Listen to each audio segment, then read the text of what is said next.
Welcome back. Today we're going to begin the process of talking about needs, and then from there we're also going to talk about wants. And interestingly enough, both of those have equal weight in terms of team member engagement, team member satisfaction, and overall healthy organizational approach. Before we talk about specific strategies, we're going to talk about a little bit of background, and to do that we're going to use Maslow's hierarchy of needs. For those of you guys that have been with me before in leadership development, you already have a diagram for that.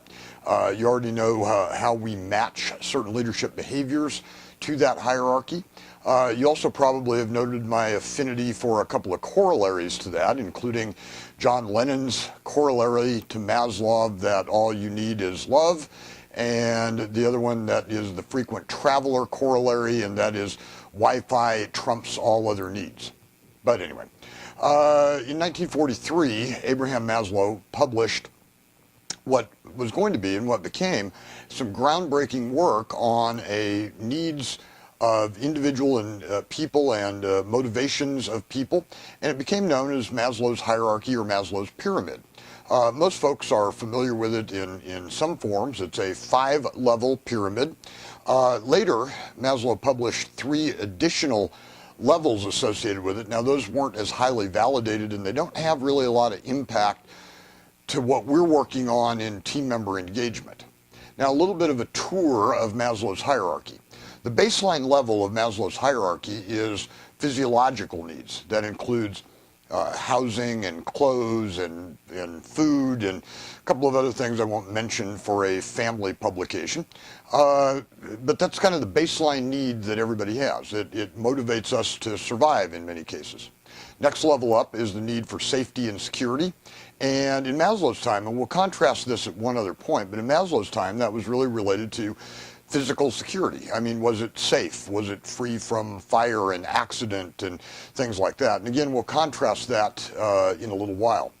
Third level up was social needs. You know, the need to interact and be connected with people. It's that kind of ultimate recognition that we as humans are wired for connectivity, not wired to be alone. And the next level up was something called ego needs. Now, these next 2 levels have a lot of misconception just based on the labeling of it. Ego has a stigma that's kind of, you know, a false stigma. Ego, plain and simply, is a self-worth type thing. So if you want to think about that second highest level as being self-worth instead of ego, that's fine. And good self-worth is a really, really powerful thing. That appreciation for what you do, that value that you add, and people noticing the value that you add. The highest level of Maslow's pyramid, the 5th level, the tip of that pyramid, was something that he labeled as self-actualization. That, too, was something that there was a lot of misunderstanding about, and Maslow himself struggled with the labeling of that.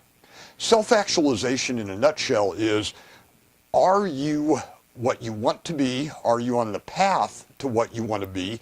Have you actualized and utilized your talents and your skills and your aptitudes and abilities to doing something valuable and meaningful, and are you really have a high level of satisfaction in who you've become? And that's not just work-based, but that's also kind of whole life-based, I guess, if you will. So again, those 5 levels are physiological, security, safety, social needs, ego, and self-actualization. Now, you're probably thinking to yourself, so how does all that relate to team member engagement? Here's the real powerful piece for this week. Organizations that match their engagement strategies and their healthy organization strategies to Maslow's hierarchy of needs tend to be very successful in generating and building and developing engaged team members. Those that don't, those that just kind of take a shotgun approach and throw a lot of stuff against the wall, they don't really have the same level of success in terms of developing engagement and developing a healthy working environment. Next time that we're together, we're going to talk about that very first level of Maslow's hierarchy, and that was that physiological baseline kind of needs and how we, as an organization, meet those needs. Thank you very much.